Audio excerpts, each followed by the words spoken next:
Hello everyone, I'm Dan Pinchbeck, I'm the creative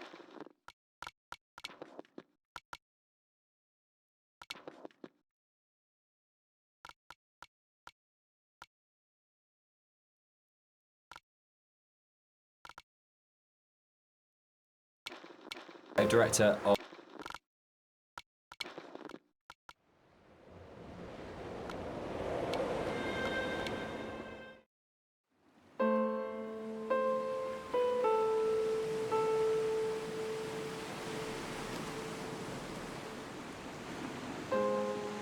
Hello everyone, I'm Dan Pinchbeck, I'm the creative director of the Chinese Room, and this is the Dear Esther Developers Commentary. Hi, I'm Robert Briscoe. I'm the artist on Dear Esther. And I'm Jessica Curry, and I was the composer on the game. So what you're looking at today is a remake of a mod. Dear Esther started off in 2007 as a Half-Life 2 mod that did really, really well in the modding community, which was fantastic, and as a result of that attracted the attention of Rob, who worked as the primary developer on a Source remake of the game that was released in 2012. And this year is another remake where it's been updated for a cross-platform release, and we wanted to add in this developer's commentary just to give you a bit more of an insight into some of the ideas behind the game as it came together.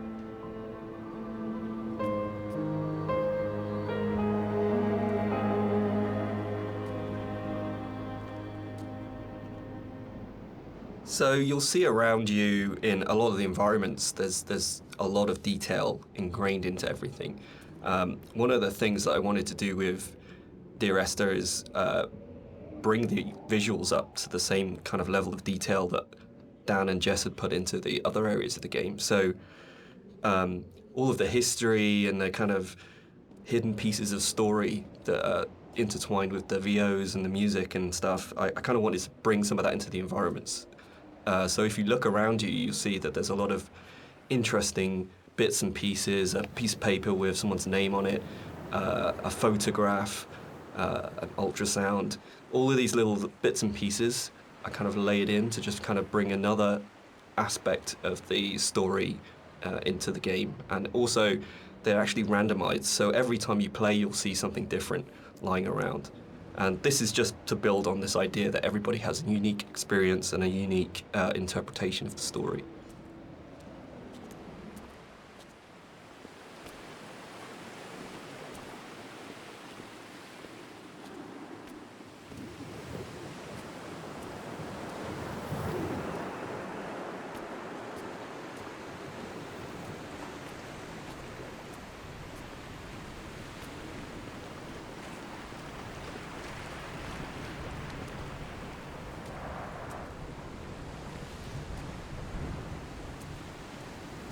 Part of the point about the whole game, I think, was this idea that rather than having a linear, straight-through version of the story, that we could have multiple story units for each place you were. And I was really interested in this idea of how you can open up that space that people can interpret.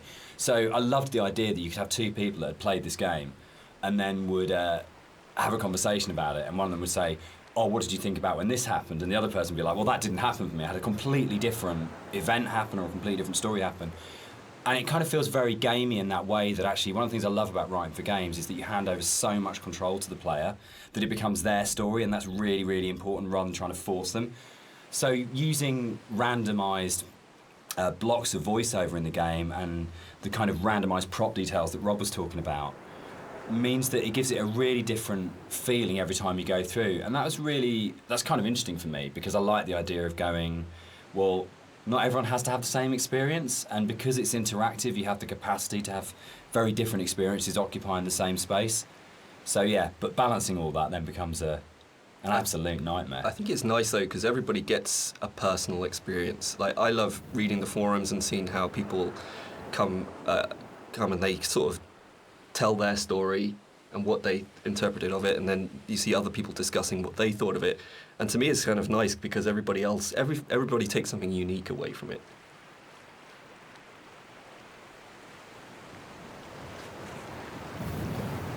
When I wrote the music for the mod of Dear Esther, there was absolutely no budget whatsoever for live players, so all the music was sampled. But one of the good things about that is it actually forced me to be quite creative about how I wrote the music. So with my background in sound art, I wanted to use samples in a different way that wasn't just using it to sound like a violin. I wanted to time stretch and manipulate samples to make something different and strange and quite unique.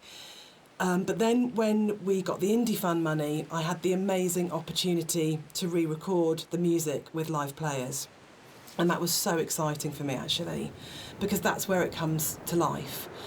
And I thought long and hard about whether to write new music, going from the mod to the commercial version. But actually, I decided that my initial and original emotional response to the game was probably going to be the strongest response and reaction that I had. So I just literally, the music that I'd written for samples, I then wrote out for live instruments. But what they bring to it is transformative, actually. And I think The Beach is a really good example of this, where, you know, you have these awful samples soaring away, and then you have the string quartet playing this very bleak, very sparse music, and they bring the presence of the island immediately to it, and it comes to life. And that's the exciting thing about it. It wasn't a huge budget, but just having that experience of working with the players was just magical.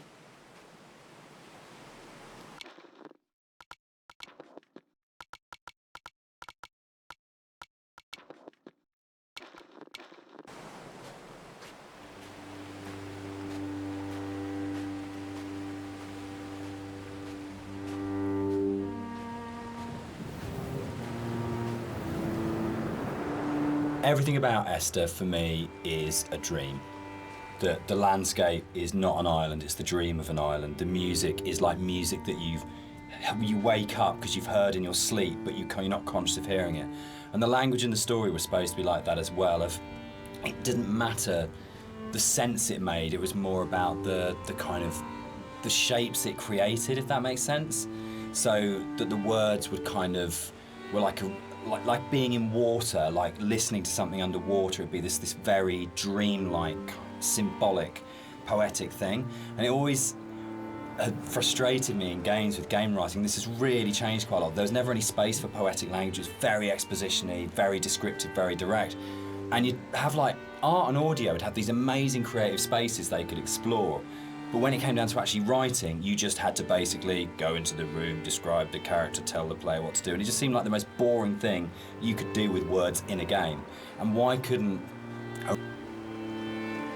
This symbol on the beach, which is the golden ratio, it's one of the only things that's really left explicitly from the mod. In the original mod, there was an awful lot of more kind of symbols and kind of a much more kind of mystical, sort of magical element to the island. There was a lot of very weird stuff in there. And a lot of them came out of the commercial version because they felt like they were a little bit explicit. And instead, there's a lot more hidden kind of codes and symbols in there. There's still some stuff which you can only actually see or experience if you are not playing the game, if you're looking at it from editor. We had in the original mods things like trees planted to mirror the shape of the M5, or there's a whole bunch of things that are there to represent star clusters and all kinds of things like that. And we'll probably talk a bit more about kind of like hidden details and the secrets in the game as we go through. But that was really interesting for us in terms of the design of it, of going, you've got your kind of your conscious, explicit play experience, but games are always constantly manipulating your mood and your feelings and the decisions you're making.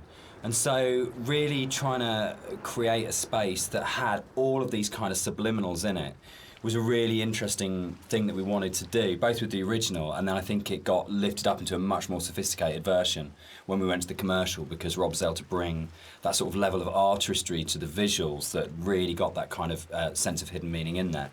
And that was really important, given how kind of complex and symbol heavy and poetic the story is, where a lot of it doesn't actually make any sense, but it's about kind of leaving you with these, I guess, like the half-life of ideas and thoughts that you can't quite shake, that stay with you.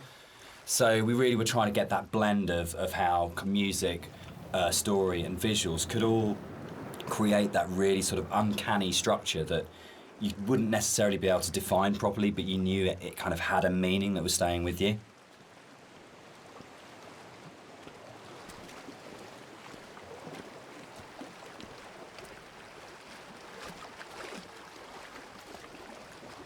So something I wanted to do as an artist was create some kind of reward for the player when they explore the island. There are some areas of the game where it's a little bit more quieter, there's no music or there's no voiceovers. So I kind of wanted to create a bit of an incentive for people to explore. And you'll find around the island that these kind of like random scattered items that are usually slightly out of place from the environment themselves, but in another aspect they actually bring a little bit of story to the island itself, usually to the island or to the actual protagonists or you know the characters that surround it. So you'll find that around the island these little props and stuff. Just keep your eye out for it if you're exploring.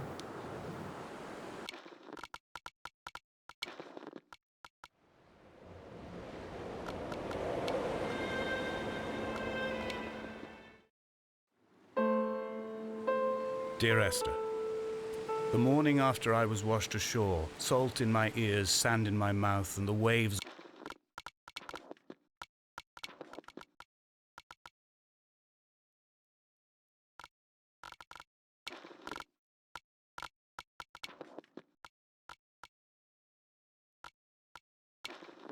always at my ankles, I felt as though everything had conspired to this one last shipwreck. I remembered nothing but water, stones in my belly and my shoes, threatening to drag me under to where only the most listless of creatures swim.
There was once talk of a wind farm out here, away from the rage and the intolerance of the masses. The sea, they said, is too rough for the turbines to stand. They clearly never came here to experience the becalming for themselves. Personally, I would have supported it. Turbines would be a fitting contemporary refuge for a hermit. The revolution and the permanence.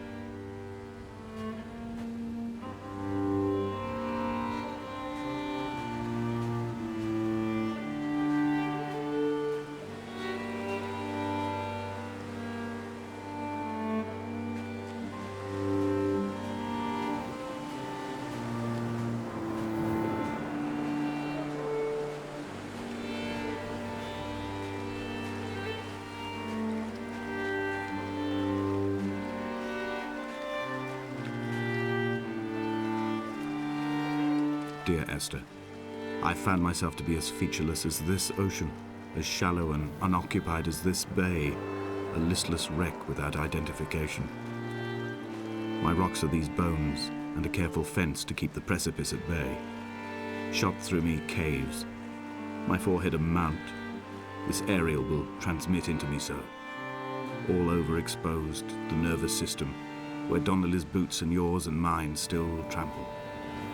I will carry a torch for you. I will leave it at the foot of my headstone.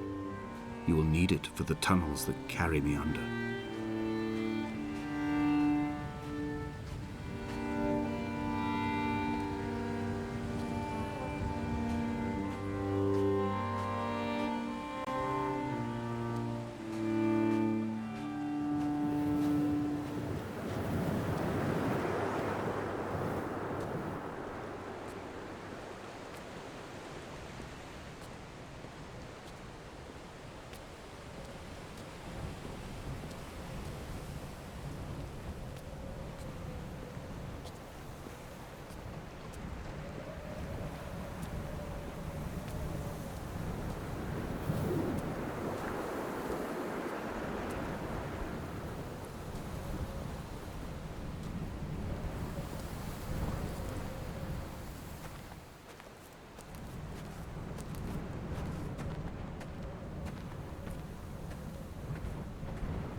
A wonderful sight. The moon cresting the junction between the cliff path and the stone circle. It cast a shadow of the ridge across the beach, all the world as if you had signed your name in untidy handwriting.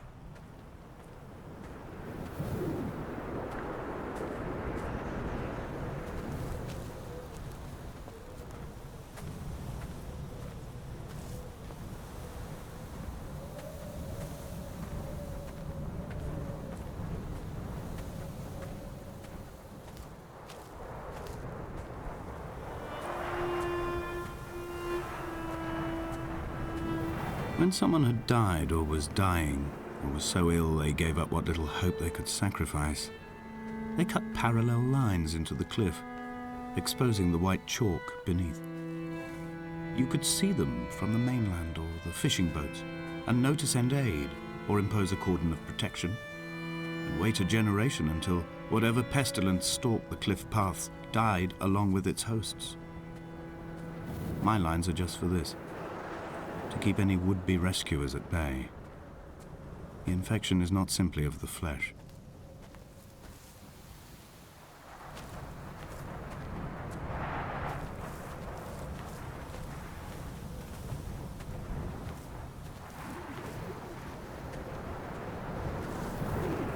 We are not like Lot's wife, you and I. We feel no particular need to turn back. There's nothing to be seen if we did. No tired old man parting the cliffs with his arms. No gifts or Bibles laid out on the sand for the taking. No tides turning or the shrieking gulls overhead. The bones of the hermit are no longer laid out for the taking. I have stolen them away to the guts of this island, where the passages all run to black, and where we can light each other's faces by their strange luminescence.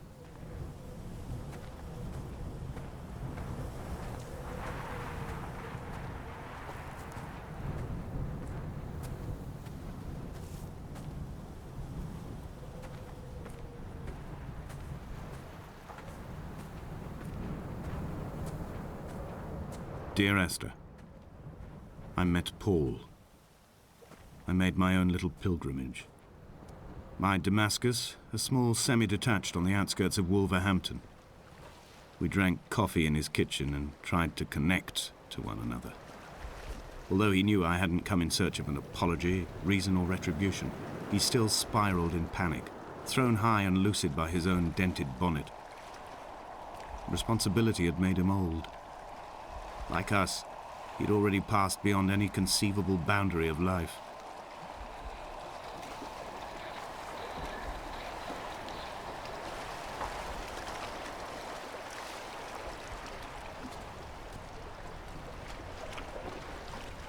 I find myself increasingly unable to find that point where the hermit ends and Paul and I begin.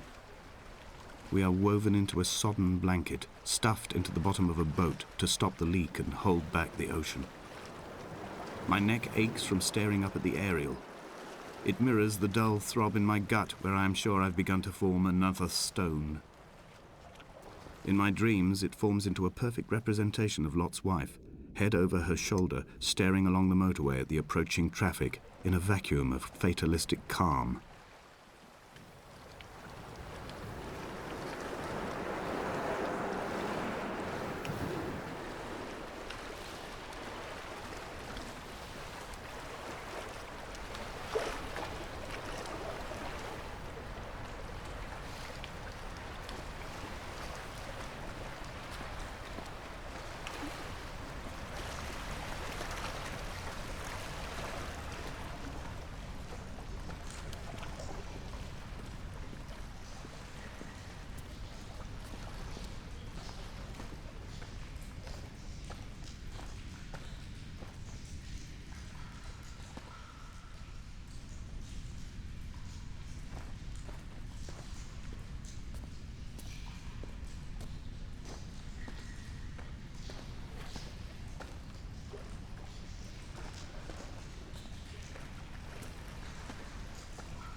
I dreamt I stood in the center of the sun, and the solar radiation cooked my heart from the inside.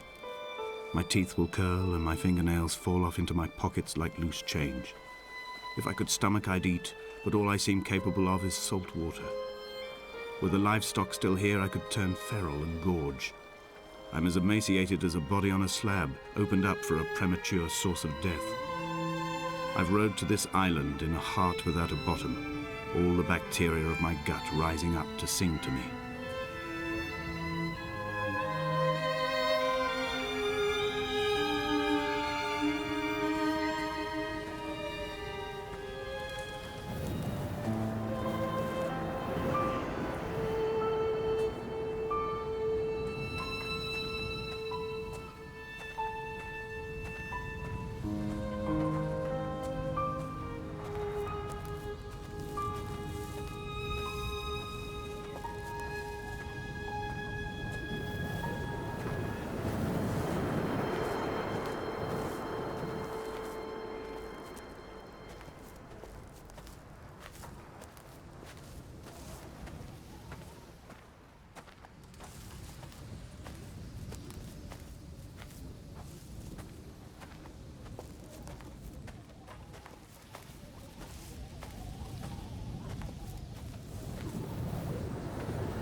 Dear Esther, I have now driven the stretch of the M5 between Exeter and Bristol over 21 times.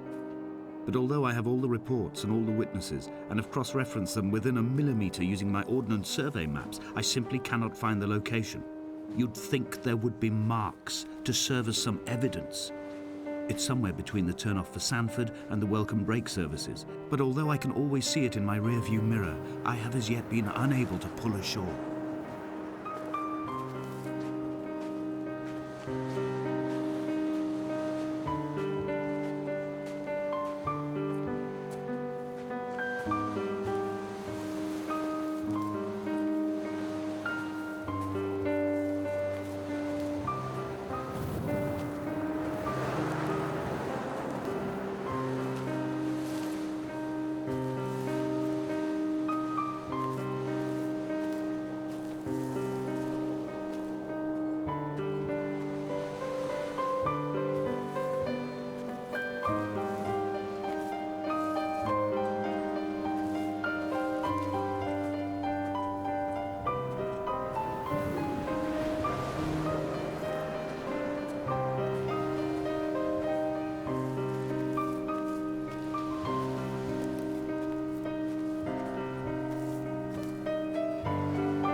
It's only at night that this place makes any sluggish effort at life.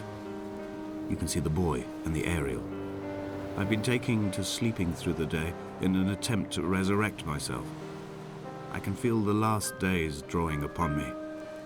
There's little point now in continuation. There must be something new to find here. Some nook or some cranny that offers a perspective worth clinging to. I've burnt my bridges. I've sunk my boats and watched them go to water.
There must be a hole in the bottom of the boat. How else could new hermits have arrived?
had kidney stones, and you visited me in the hospital.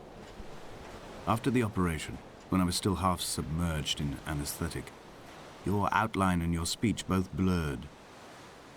Now my stones have grown into an island and made their escape, and you have been rendered opaque by the car of a drunk.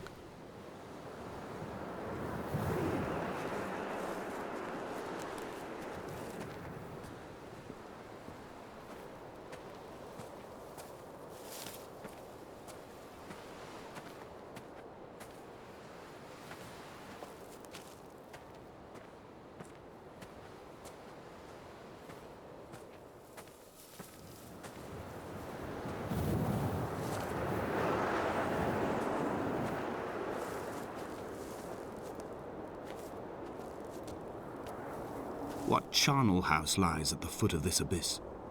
How many dead shepherds could fill this hole?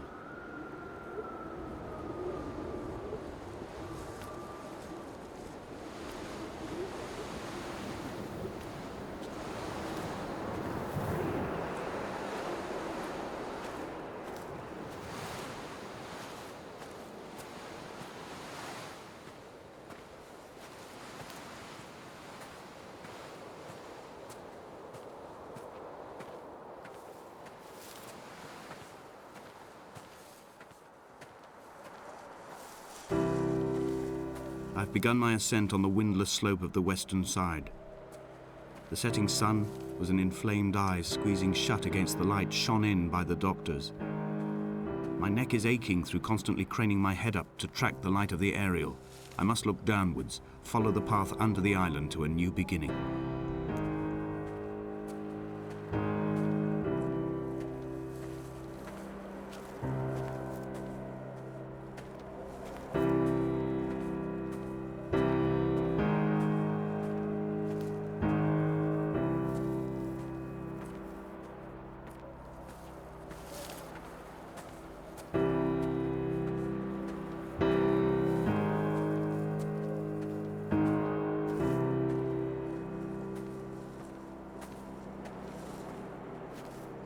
The bothy was constructed originally in the early 1700s. By then, shepherding had formalized into a career. The first habitual shepherd was a man called Jakobsen, from a lineage of migratory Scandinavians. He was not considered a man of breeding by the mainlanders. He came here every summer whilst building the bothy, hoping eventually that becoming a man of property would secure him a wife and a lineage. Donnelly records that it did not work. He caught some disease from his malcontented goats and died 2 years after completing it. There was no one to carve white lines into the cliff for him either.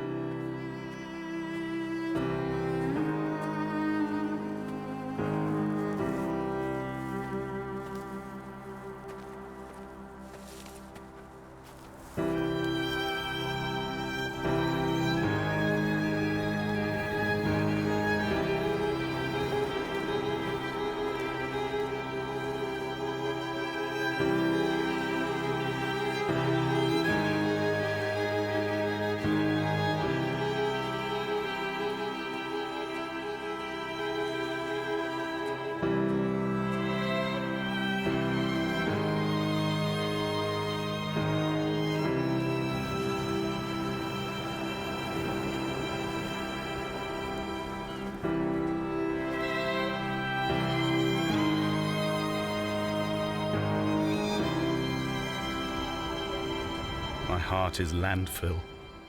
These false dawns waking into the still never light. I sweat for you in the small hours and wrap my blankets into a mass. I have always heard the waves break on these lost shores, always the gulls forgotten.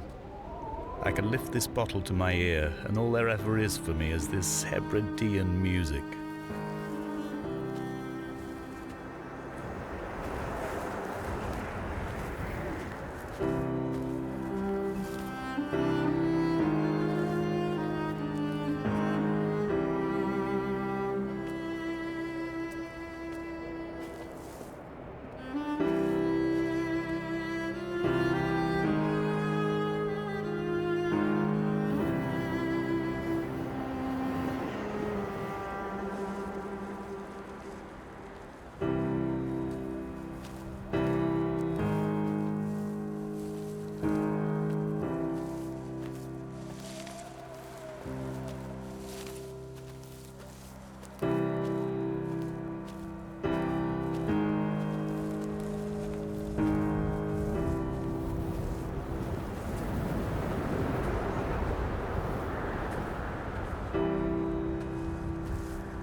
In a footnote, the editor comments that at this point, Donnelly was going insane as syphilis tore through his system like a drunk driver.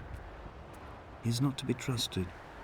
Many of his claims are unsubstantiated, and although he does paint a colourful picture, much of what he says may have been derived directly from his fever. But I've been here, and I know, as Donnelly did, that this place is always half imagined. Even the rocks and caves will shimmer and blur with the right eyes.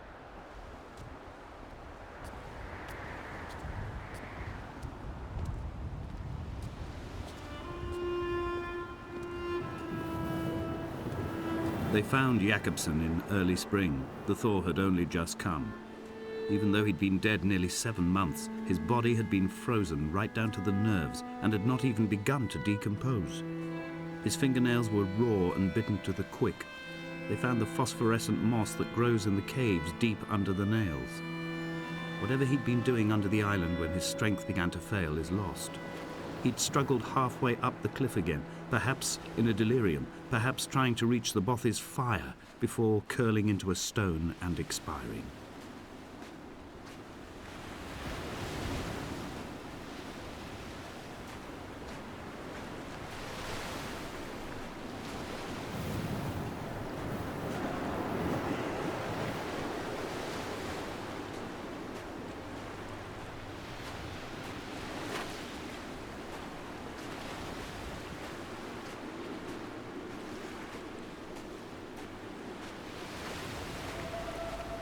Climbing down to the caves, I slipped and fell and have injured my leg.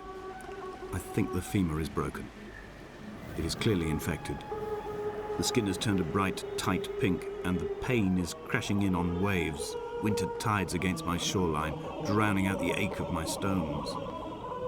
I struggled back to the Bothy to rest, but it has become clear that there is only one way this is likely to end. The medical supplies I looted from the trawler have suddenly found their purpose. They will keep me lucid for my final ascent.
Did Jakobsen crawl this far? Can I identify the scratches his nails ruined into the rocks?